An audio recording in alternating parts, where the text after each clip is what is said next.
pagi dan salam sejahtera bagi kita sekalian.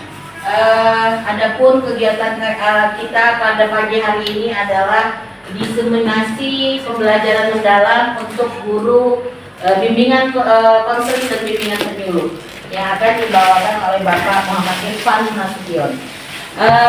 Di sini kita sekali lagi kita tidak menggurui ataupun mengajari Bapak dan Ibu-ibu yang hadir pada pagi hari ini hanya mengimbaskan apa yang beliau peroleh selama pelatihan selama 5 hari di Batu Barak yang lalu.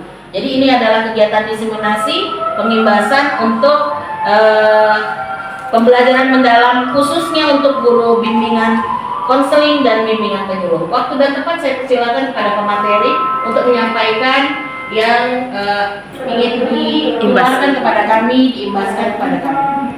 Terima kasih. Assalamualaikum warahmatullahi wabarakatuh. Selamat pagi Ibu. Tadi mengucapkan terima kasih kepada Ibu sekalian yang sudah kiranya waktu untuk saya ini. Kami menyampaikan materi mengenai bangun kolaborasi. Sebelum kita materi selanjutnya ada tayangan, jadi mohon disimak, nanti saya mohonkan untuk ditanggapi. Kalian tahu kan peraturannya Ibu? Kalau Ibu tidak akan mulai pelajaran kalau masih ada yang terlambat. Kalian ini apa kan? Hah? Jadi mau dengar kan? Kenapa masih ada yang terlambat? Jangan, gara-gara kau, kita semua itu tidak belajar. Lempang ini, hukum saya. Sudah. Kasih lagi yang lempar. Kayak lagi. Tapi ingat kok besok, kalau kau nanti terlambat begini, Ibu tidak akan mulai pelajaran. Betul-betul ini kayak lagi. Tidak ada kelambatannya. Kemarin sudah 5 kali nih gara-gara terlambat masuk kelas. Ada yang tahu kemana kayak? Assalamualaikum. Oh, tidak terlambat. Tidak usah bayar alasan. Begini bukan? Sepanjang pelajaran Ibu hari ini, kok begini terus Intan? Nenek terlambat sih.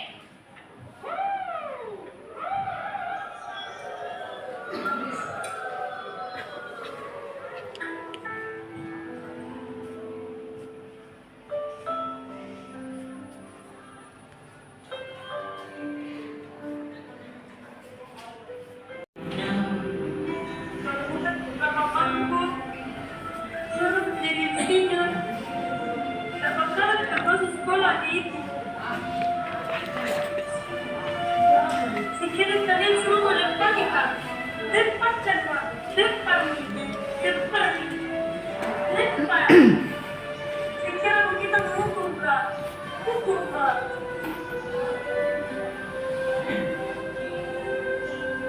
Apakah tergetar hatimu? Di sini anakku terjatuh. Rinduku hadirmu. Ibu mengenai video tersebut, kira-kira bagaimana tanggapan Ibu? Pertama, akan saya dulu lah Bu Binti. Sedih. Mau nangis. Nangis aja sedih. Ya, atau Bu Grace akan saya dulu. Dari kita tadi kita bisa lihat bahwa antara kasus dan masalah itu sesuatu yang berbeda dia. Jadi apabila kasusnya itu adalah terlambat, berarti kita harus mentelaah masalahnya apa sebenarnya. Bisa jadi bukan karena dia bermain, kita contohnya mungkin karena ada keperluan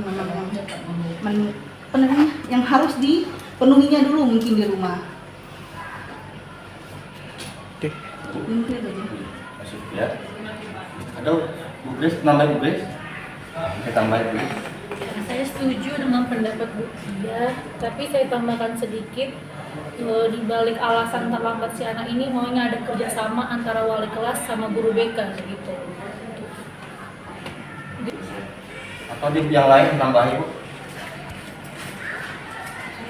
Ini sepertinya terjadi miskomunikasi ya antara guru mata pelajarannya, anak ini juga harusnya kalau nggak masuk dia bisa dibuka kan gitu ya, kalau terlambat dia bisa ngasih tahu orang tuanya lagi sakit atau apa. Terus gurunya kan nggak akan menghukum dia seperti itu dan juga kawan-kawannya kan. Ini berarti ada miskomunikasi. Jadi Bu, mengenai video tersebut di yang konseling ada kami namanya problem solving.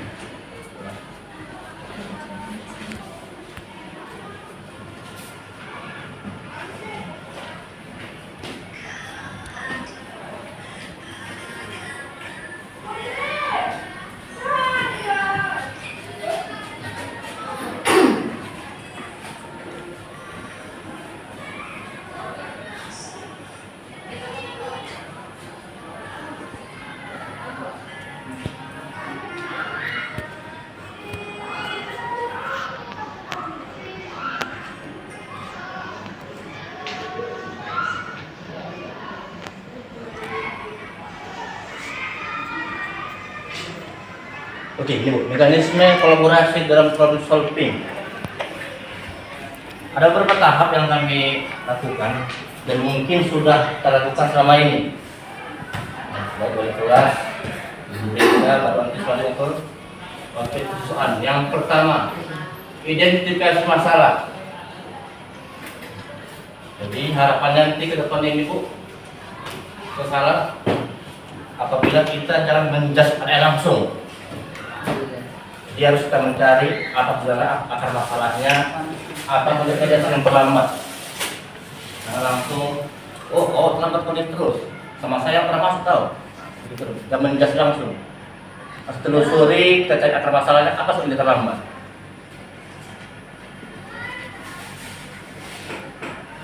Artinya diskusi awal, diskusi kasus. Ini biasanya kita di sini ya.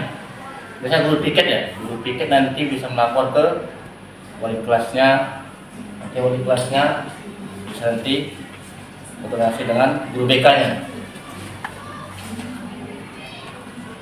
Diskusi ini nanti kita akan komprehensi kira-kira kasus ini masuk ringan, sedang atau berat. Sudah ada siswanya atau guru mapel pun bisa, atau guru piketnya dan juga guru BK-nya.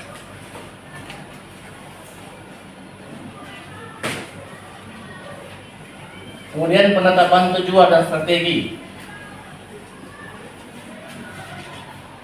Jika nanti ringan, ya Bu, jika kasusnya ringan,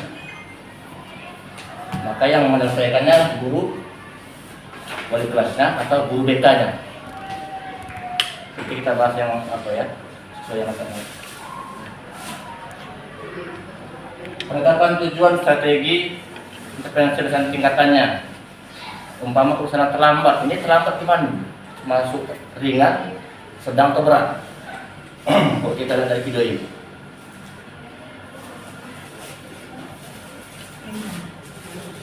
Ringan ya. Nanti bisa ringan ini bisa diselesaikan di guru mapelnya ataupun guru BK-nya.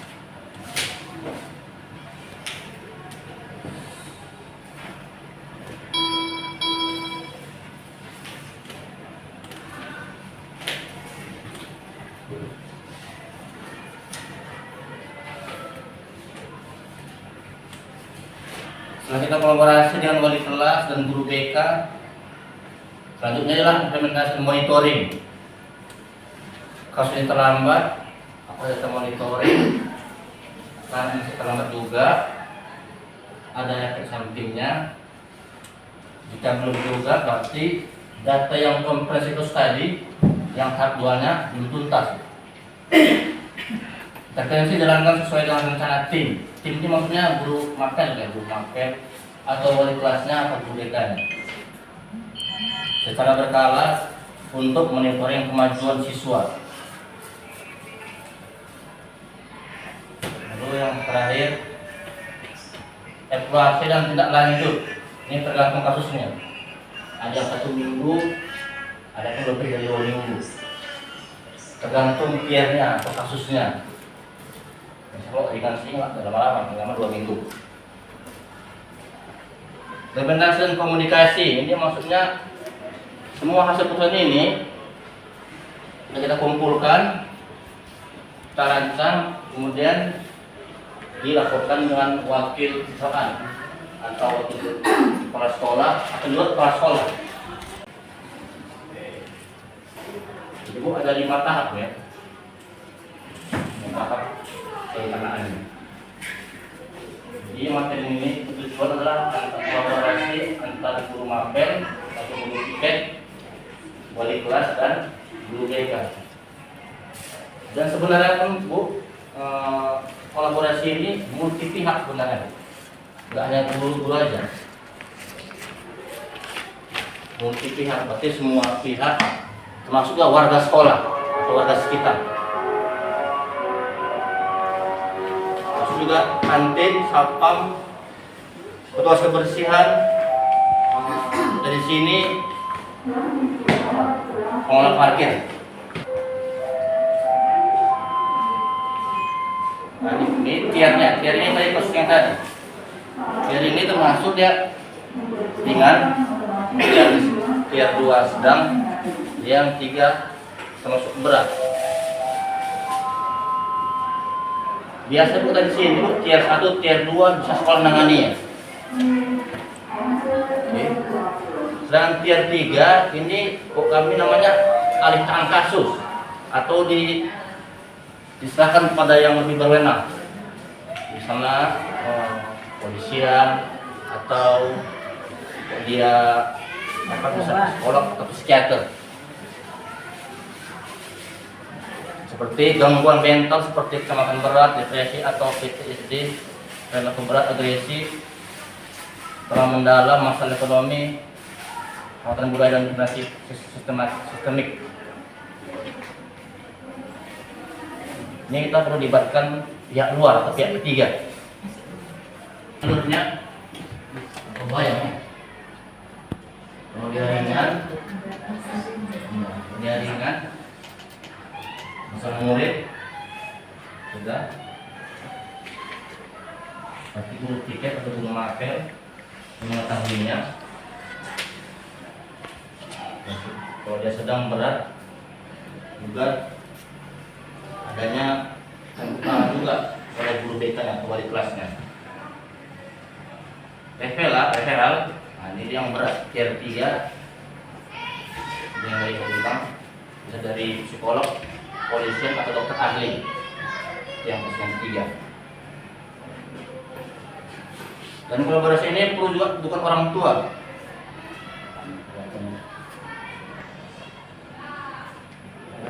Perlu namanya dukungan orang tua, terutama orang tua siswa ataupun dari warga sekitar. Nah, biasanya kalau sekolah itu kan tidak jauh dari tempat tinggalnya sekolah tersebut.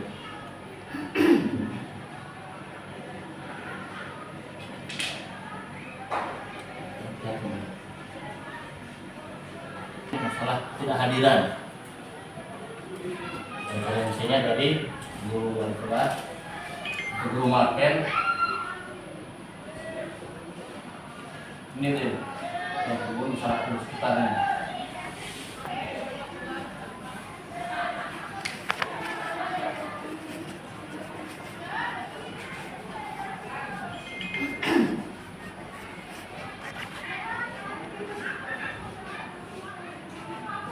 Ibu itu hanya contoh kasus dari terlambat, dari kasus yang lain mungkin beda lagi ya.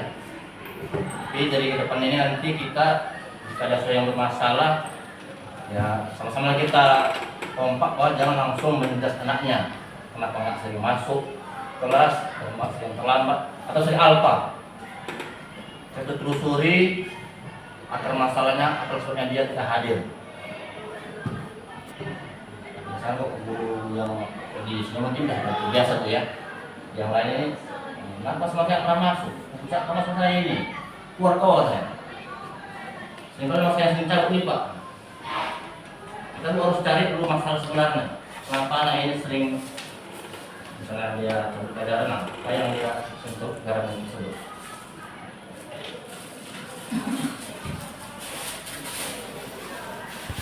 Ibu, intinya untuk kesimpulannya, jika ada sesuatu yang bermasalah, perlu adanya kolaborasi dari berbagai pihak, yaitu Bu Piket, boleh tular, Bu BK, dan juga serta didukung oleh kepala sekolah. Dan nanti depannya sebenarnya pihak sekolah ini nggak hanya guru aja, ya. Ada tukang kebun, satpamnya, tukang kebersihan. Tukang kebersihan pun bisa Bu. Bisa dia melaporkan ada sesuatu yang mencurigakan. Atau satpamnya, satpam biasa di depannya. Kebersihan dia, kebersihan mandi, kebersihan taman. Berhak untuk melaporkannya kepada gurunya, terserah guru siapa. Yaitu guru piket pengelola wali kelas.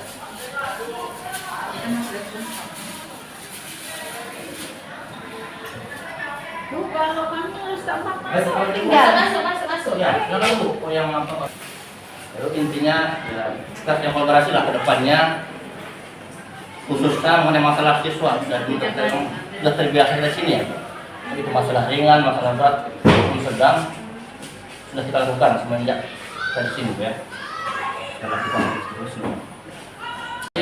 Sekalian yang sudah kita hadir di ini, saya pun di sini juga sebagai belajar juga dari murid-muridnya yang sudah belajar. Saya pun pelatihannya pun hanya sebentar aja, nanti imbaskan langsung ke bulan. Cukup. Akhiri, assalamualaikum warahmatullahi wabarakatuh. Waalaikumsalam warahmatullahi wabarakatuh. Terima Irfan yang telah mengimbaskan kepada kita. Jadi satu hal yang perlu kita dapati pada kegiatan kita pada pagi hari ini yaitu pentingnya berkolaborasi. Jadi tidak ada masalah yang tidak bisa kita selesaikan kalau misalnya masalahnya kita pecahkan sendiri. Tidak ada orang sekeliling kita yang tahu tentang permasalahan itu, jadi tidak akan ada kolaborasi. Jadi yang penting di sini adalah berkolaborasi antara guru mata pelajaran, wali kelas sampai dengan guru BP. Dan semua tiga orang ini, tiga pelaku ini harus memang diskusinya itu diskusi yang aktif, bukan malah menjudge, malah menghukum, malah dibolehkan, malah dapat sanksi dan lain sebagainya. Intinya kita harus berkolaborasi. Saya rasa itu saja yang perlu kita diskusikan pada pagi hari ini. Semoga apa-apa saja yang kita ketahui boleh kita tularkan kepada teman kita yang mungkin belum mengetahuinya. Dan kami mohonkan kepada guru BP dan BK untuk lebih aktif lagi. Kita jalin kerjasama dengan guru mata pelajaran terutama. Saya rasa itu saja. Billahi taufiq wal hidayah. Wassalamualaikum warahmatullahi wabarakatuh.